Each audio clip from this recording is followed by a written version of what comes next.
Either. We didn't tackle anybody? Welcome back to Talking Old School with Roger Franklin Williams. Guys, special edition of Talking Old School today.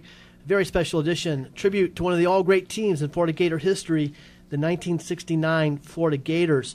In this segment, we're going to talk about, just go around the table and ask the guys their highlights of that very exciting season. We've covered the Houston game, the huge upset over Houston, who was ranked number one by at least one major publication, the 59-34 victory from the Gators, but there were many other exciting blowout victories and even come-behind victories and even a loss and a tie that season as well. So we're going to get the guys to talk about those. In our final segment, we're going to talk about that dramatic, historic 14-13 upset over Tennessee in the Gator Bowl, regular season SEC champion Tennessee, and these guys, the final game for the 69 Gators.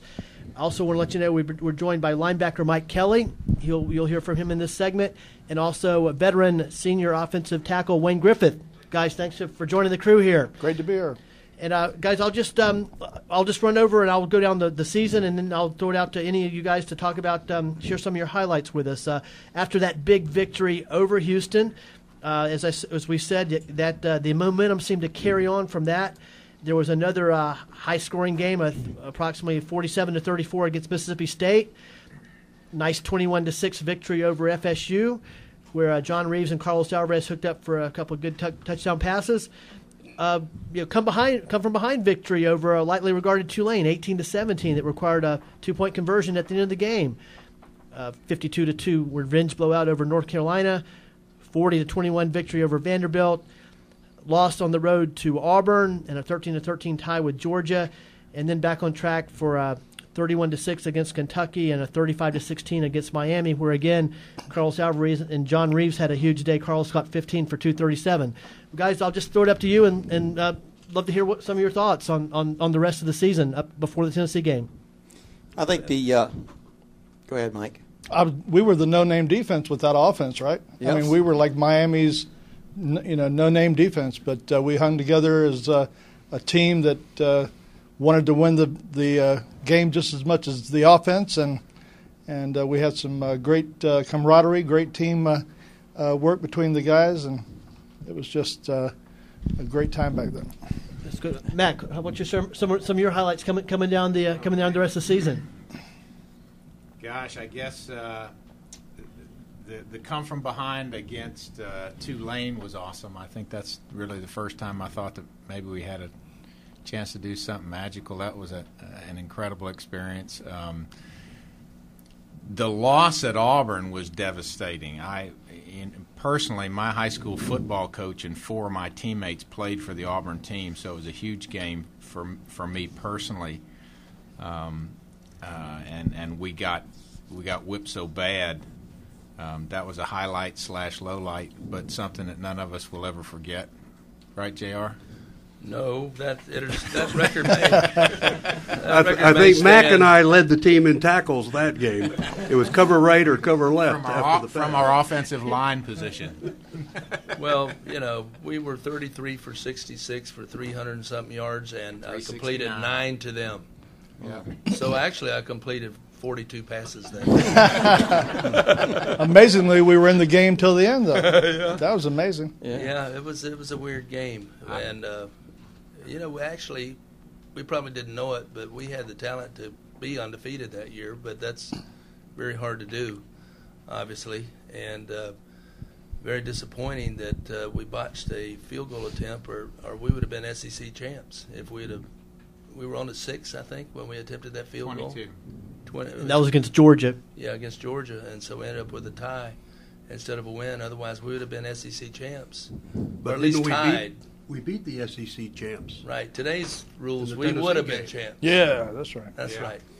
And Mike was MVP of the Gator Bowl. Hey, it went right through Sheik's hands. he didn't have good hands. It went right through his hands. Well, Steve blocked the punt. Steve made it happen. You scooped it up, and that was. They said I lumbered in. I really liked that, being an old track guy, and ran the 220, and I thought I was kind of fast. And they go, Kelly lumbers in for the touchdown. Did they spell your name right? They spelled it with the Y, yeah, instead of EY. Yeah. Well, guys, let's go back to that Tulane game, because I think that was a game that I think that I distinguished the '69 Gators as well. Everybody, people who follow the history of Gator football and know that the Gator, there's always big disappointment losses almost every year going back to 1906, and that Tulane game, which was played in Tampa against lightly regarded Tulane at the time, seemed like it was going to be one of those unfortunate upsets or difficult upsets, and you guys were behind, I guess, 18 to 10, and it looked like it was headed towards that. Tell us a little bit about the comeback.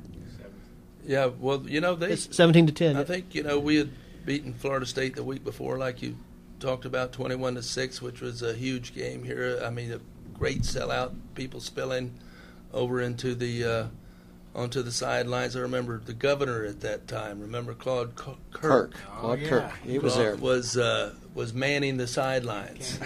Even himself. I think he was on the Gator sideline one half and the Seminole side the other half, Politics all the way. And it was a big game, and we beat them 21-6. And I think we were a little overconfident going down to Tampa Stadium, my hometown, to play Tulane. I remember saying on the bus on the way down, I think I'll complete every pass this week.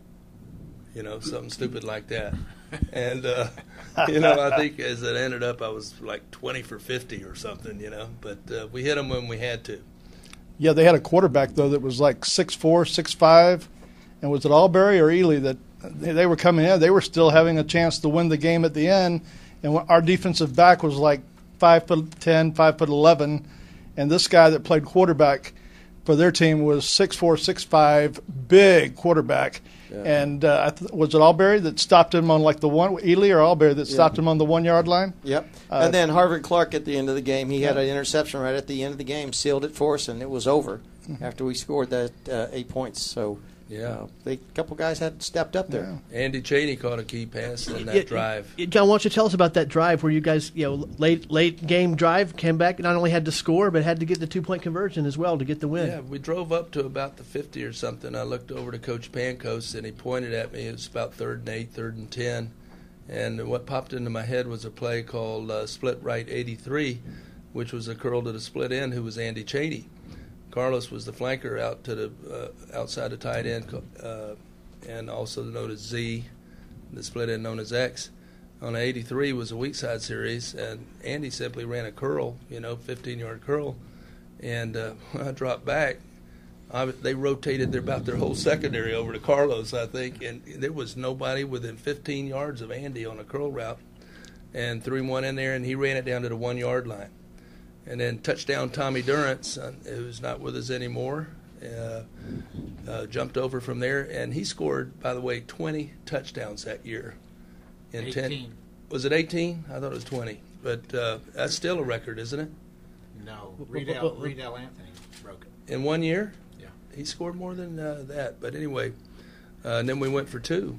And Carlos made a great catch. And we were able to pull out a victory. That was a good one. Wayne Griffith has joined us. Wayne, what can you share a special highlight or two of yours from the